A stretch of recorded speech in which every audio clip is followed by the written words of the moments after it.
Hello, this is Krinstarn. I am going to pronounce this Andor. It's a DAW. It's a semi-free DAW. Basically, they allow you to download the source code, and if you can learn how to compile it, it's free to use. If not, they offer compiled versions of it for relatively cheaply. What I saw on there was like $40 for the license of the current version and maybe something else. So really inexpensive DAW. It's open source. You're able to go to the source code, download it, look at it, play around with it, and potentially become a developer. I think much like the other DAW I used, Z-Rhythm or something back a bunch of videos ago. This one's kind of hard to wrap my mind around it, and basically this is kind of within the first, I want to say, 20 minutes of opening it. I just wanted to make sure that I could get some sound produced from it and understand the plugins, and I really don't understand those. The interface is kind of hard to wrap my mind around it, even though I'm used to like Reaper and Reason and Bitwig. This one shows as a traditional DAW. It has a timeline. It can record audio. It can record MIDI. It has a bunch of preferences up in the edit preferences here, and I just saw Lua scripts, which makes me interested. You could set up your plugins for your VST paths here. That's what I had to do the first time, and set the VST3 path. Either that or it was busy categorizing them and it didn't see them the first time, but now that I got this path set, it's correctly there. Also, the port config I had to set up my MIDI device. If you're familiar with Reaper, these windows kind of look similar. To be honest. So now that I got it, I have this Massive X here. Basically, to create another plugin, you create or a plugin track. You do a MIDI track here, and down here you can do instrument. Originally, it only had a couple of things loaded, but it's found all my plugins, so it can show the plugins in here of what you want to use.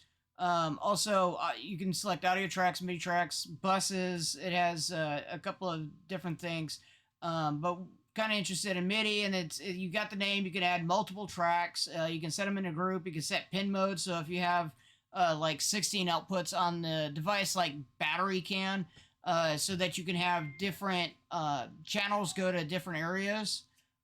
So kind of like Reaper, the pin in, pin out type of stuff, if you're used to that. Kind of also pretty cool. So I've already done Massive X. I got loaded. Actually, yeah. So let's do like the Mellotron. Then hit it, play and close, and it should create the next one. There it is.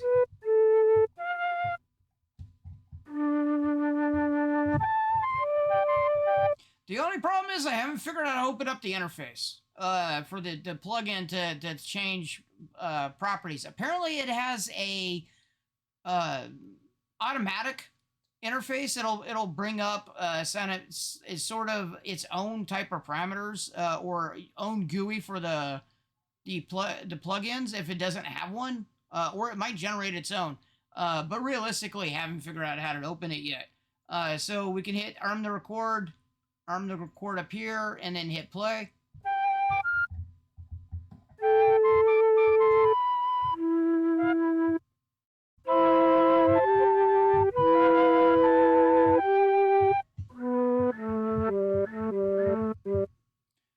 So as you can see, it recorded a MIDI track. You can or double click, I guess. You can increase the size of it, move it around, just like all of this stuff. You play from start, select, edit. It has a couple of things. There's the take. It looks like it has multiple takes. You can do some arrangements on here. Transpose. The MIDI actually it's got some really cool MIDI tools. By the looks of it, quantize what I played. Obviously, yep. To tighten it up, I guess. You can do select, nudge. Apparently, I'm trying to double click in what I would expect to open up in the MIDI roll, and it's not what I expected. You can get to the MIDI roll like this. Also, I'm using the demo mode, so it's going to it's going to give me after 10 minutes of showing this. It's going to sit there and say I'm quiet. I can subscribe to it if that doesn't already cause you to close the video and move along. I'm going to actually remain silent, or I'm just going to stop it and reopen it. Basically, you can hit the piano and it's trying to play, but of course it's being silent, so you're not hitting it, and it's probably a good thing that it's silent. So your piano roll is here, so it does have a piano roll. Not really sure how to create a new MIDI sequence. There's probably some type of key press to create a new MIDI thing. There's some help in here. We got a tutorial, looks like. Got user forms you can ask. You got website, that kind of thing. This video's point of view is kind of being intuitive without actually reading it and going in. How much can I sit there and claim and use this without have to get in and read the things or watch tutorials, endless tutorials on how to use this. More or less, this is a what you're gonna get if you were to download it, unknowing what this is and want to start immediately messing with it. The audio setup is kind of weird. In a Windows environment, I have a Windows machine. If you haven't noticed by now, it uses the 3 different things. It has the normal WSA API. It also has also you gotta stop the interface to get to do anything. It has the ASIO, and it's got the WSA API, and it's got the MME. These 2 worked for me. This one had problems starting up, so I don't know if the driver's any good on that one. Because this allows me to record and allow you to hear it through OBS recording. But you got a whole bunch of screens. I think the lettering is really tiny, but I got older eyes. And this is on a laptop, so the screen's not that big.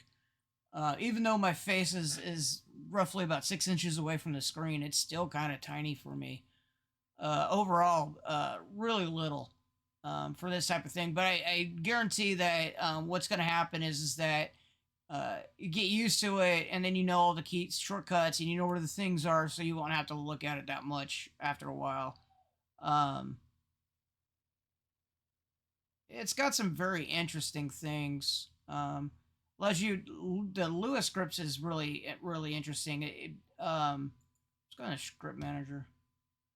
So it looks like it does what Reaper has. You can assign macros to scripts and do things, and that's actually really cool.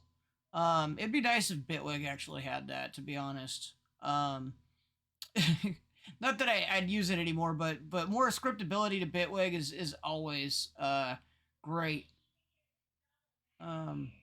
And I am probably gonna cut the video shorter if I can't find it. But I would really like to learn how to open up the actual visualization on this. So I'm gonna pause the video, and I'll be right back when I figure it out. I figured it out. Basically, you have to go to this mix mode over here, and then if you double click on it, or double click on this one, it can bring it up. That's kind of not as intuitive as I thought. I did read that you're supposed to be able to double click on the thing. It's just not happening. Kind of weird. But overall, go over here, and then you can actually insert plugins on here for the chain too, by the way. So you can add a chain of plugins. So that's kind of cool. But all you have to do is double click on the little red area there, and it brings up the plugin to do it. Or anyways, kind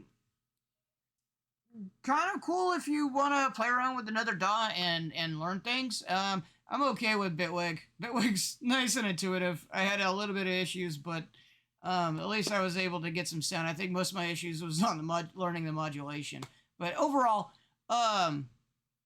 thanks for watching. Thanks for listening, and I hope you have a great day. Thank you.